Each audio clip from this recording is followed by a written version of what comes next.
मैं यकीन को समझाने के लिए कई मिसालें कई मजालिस में बताता हूँ। एक मिसाल कई बार बता चुका हूँ कि मसलन आप सबको इल्म है कि आखिरत है, जहन्नुम है, जन्नत है, लेकिन सवाल है क्या मुझे यकीन भी है उस जन्नत का, उस जहन्नुम का? तो अहले बैत फरमाते हैं अगर किसी को यकीन हो जाए वो कभी भी अल्लाह की नाफरमानी न करे। ये यकीन इंसान को इस्मत का मकाम देता है, गुनाह से रोकता है। एक इस्मत जो अल्लाह की तरफ से अता करदा, एक इस्मत इक्तसाबी जो हम मेहनत करके उस इस्मत को क्या करते हैं, कसब करते हैं।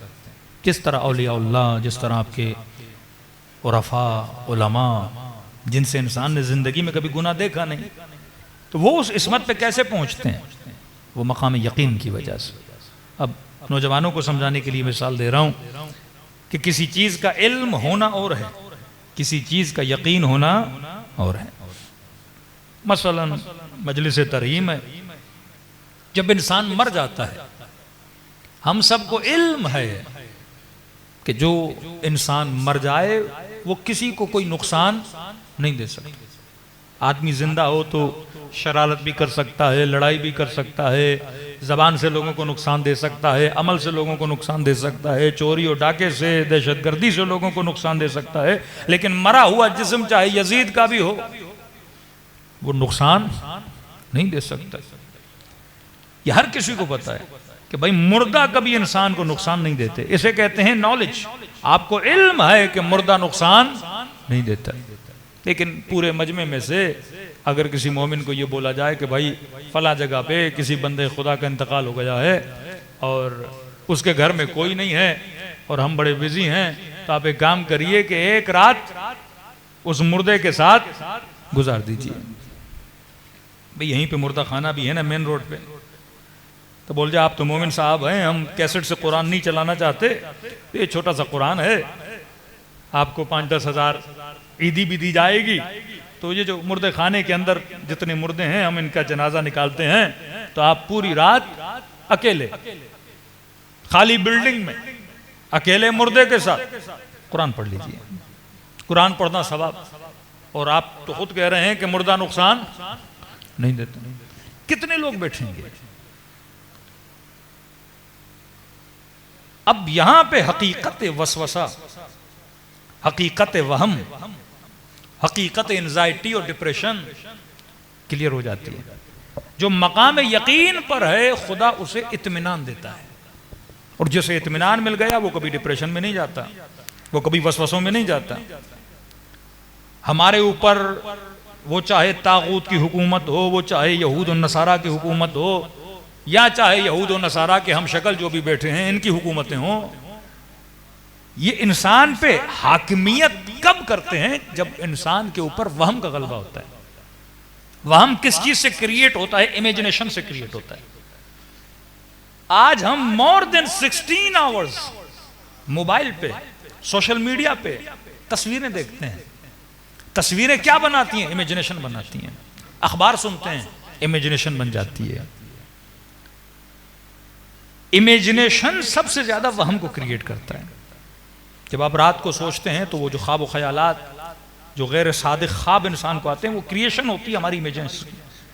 अब शैतान जब इंसान को खौफ में मुब्तला करता है वो इसी इमेजिनेशन से, इसी तसव्वुरात से इंसान को खौफ दिलाता है। क्योंकि हमारा जहन बहुत फास्ट है। फास्ट किस तरह है कि अगर आपको फोन आ गया खुदा न खास्ता और किसी ने कहा कि जनाब आपके बेटे का बड़ा खतरनाक एक्सीडेंट हो गया, हाईवे पर है और एक्सीडेंट हो गया, फोन कट गया, तो आपका जहन एक्टिव होना शुरू हो जाएगा। जहन फौरन आपको रिजल्ट देगा और वर्ष से वर्ष रिजल्ट देगा कि बोलेगा एक्सीडेंट हुआ, खुदा न खास्ता टांग कट गई, बेटा शायद पता नहीं दुनिया में रहा नहीं रहा। अब जब तक दोबारा फोन कॉल आए और आपको बताएं कि जनाब एक्सीडेंट हुआ, गाड़ी को नुकसान हुआ, लेकिन बेटे को कुछ भी नहीं हुआ, लेकिन आपने तो बेटे को मार भी दिया और दफना भी दिया, और उस तसव्वुर ने आपको इतना आपके बीपी हाई कर दिया और शायद खबर सुनते ही कि कुछ लोगों को टेका जाए।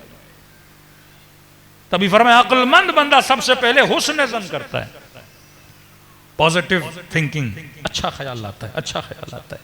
मोमिन मोमिन का दुश्मन क्यों बनता है? क्योंकि हम सबसे पहले बुरा ख्याल। गीबत क्यों हराम है? क्योंकि बुरा ख्याल क्रिएट करती है। बुरा ख्याल करोगे तो नफरत पैदा होगी, बुग़्ज़ पैदा होगा, वजूद में एंजाइटी पैदा होगी, इंसान के वजूद में बुरे सेल पैदा होंगे और इंसान कितना बीमार पड़ जाएगा। तो इस्लाम वे ऑफ थिंकिंग भी बताता है कि तुमने सोचना कैसे है, और वो कब होगा? जब इंसान मकाम यकीन पे पहुंचे।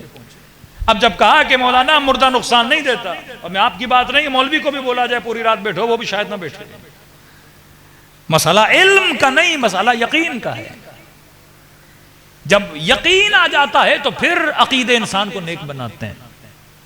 जब यकीन आ जाता है तो फिर इंसान मुत्तकी बन जाता है। किसी आलिम ने कहा कि बाज लोगों को अकीदे ही अयाश बनाते हैं। कहीं ऐसा ना हो कि मेरा अकीदती अयाशी जिसे बोलते हैं कि भाई अकीदे में तुम्हें सारे मुसलमानों से बेहतर हूं, क्योंकि मैंने इसको माना, मैंने उसको माना, मैं तो ये करता हूं, मैं तो वो करता हूं, अब तुम्हें क्या बन गया? जन्नती बन गया।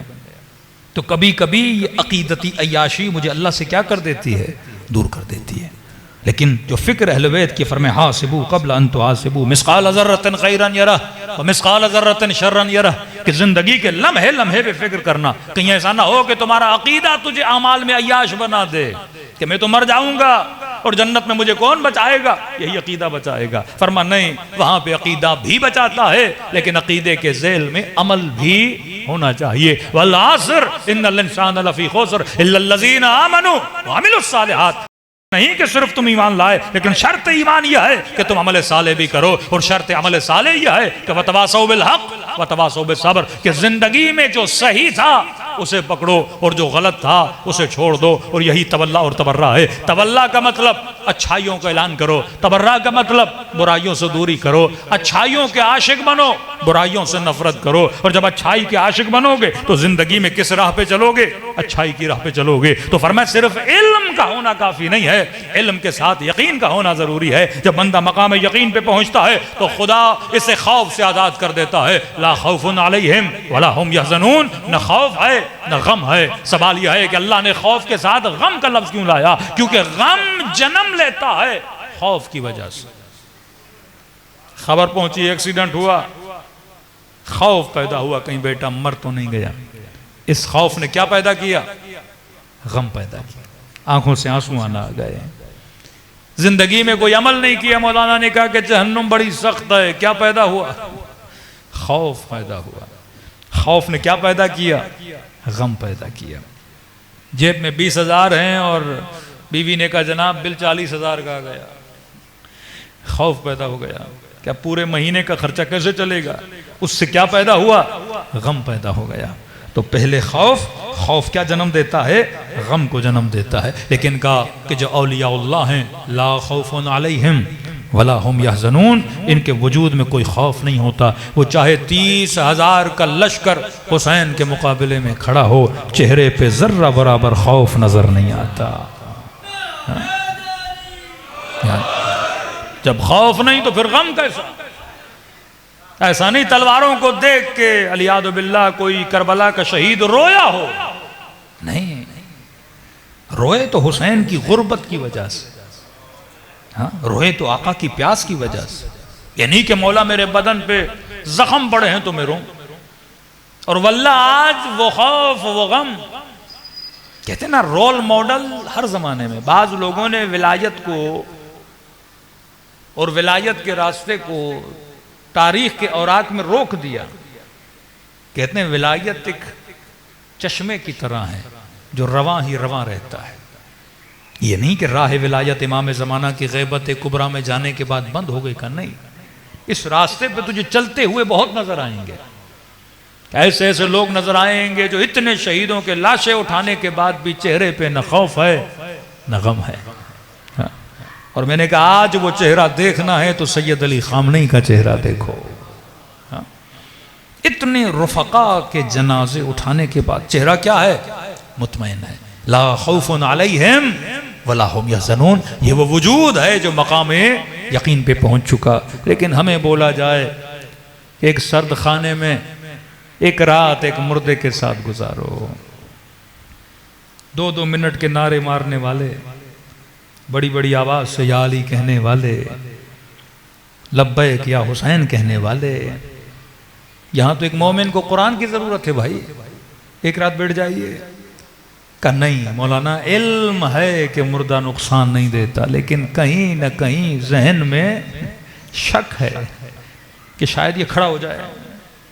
तो भाई अगर मुर्दा उठ भी गया तो खुशी की बात है, खौफ की बात तो फिर भी नहीं है। ये जो वहम है जिसने इंसान को अल्लाह की राह से दूर कर दिया।